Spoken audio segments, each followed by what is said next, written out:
Live from Fargo and serving you on TV, online, and on the go, this is Valley News Live at noon.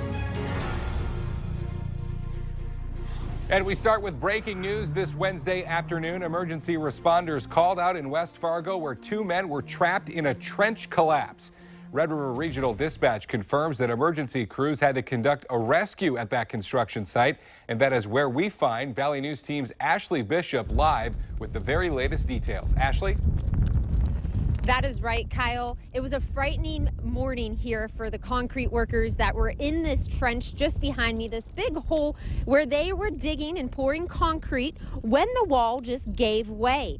The workers, there was 5 of them in there, but 2 of them were stuck, one at the knees and one above at his waist, where he had a broken leg. It was taken out and rushed to the hospital. The other worker I had a chance to talk with, and he told me that it was a scary few moments that he was stuck in there. It took 34 minutes in all to get the workers rescued out of the ditch. As you can see, a lot of dirt gave way.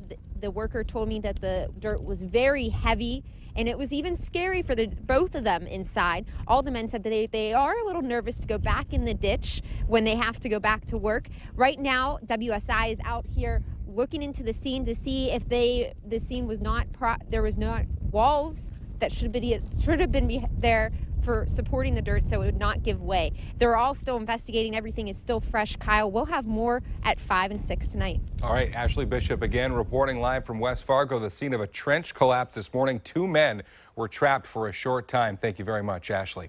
We have more breaking news to report for you. The principal of a high school near Sioux Falls, South Dakota, was hurt in a shooting this morning. It happened at Harrisburg High School, which is about 10 miles south of Sioux Falls. KSFY reports that the shooter, who is a student, is in custody, and the principal received a minor flesh wound and is expected to be fine. They also say that all students are safe, but the school is on lockdown. At this time, the shooter has not been identified. Witnesses to the execution of a Georgia woman who was executed despite a plea for mercy from Pope Francis say she sang Amazing Grace as she was given a lethal injection. Kelly Gissendanner was put to death at 2:21 this morning after a flurry of last-minute appeals failed.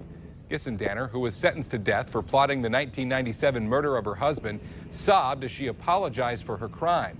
She is the first woman executed in Georgia in 70 years and one of only a handful of death row inmates who have been put to death even though they did not physically partake in a murder. Now, Pope Francis, who called for a global ban on the death penalty during his visit to the United States, urged the Board of Pardons in Georgia to spare her life.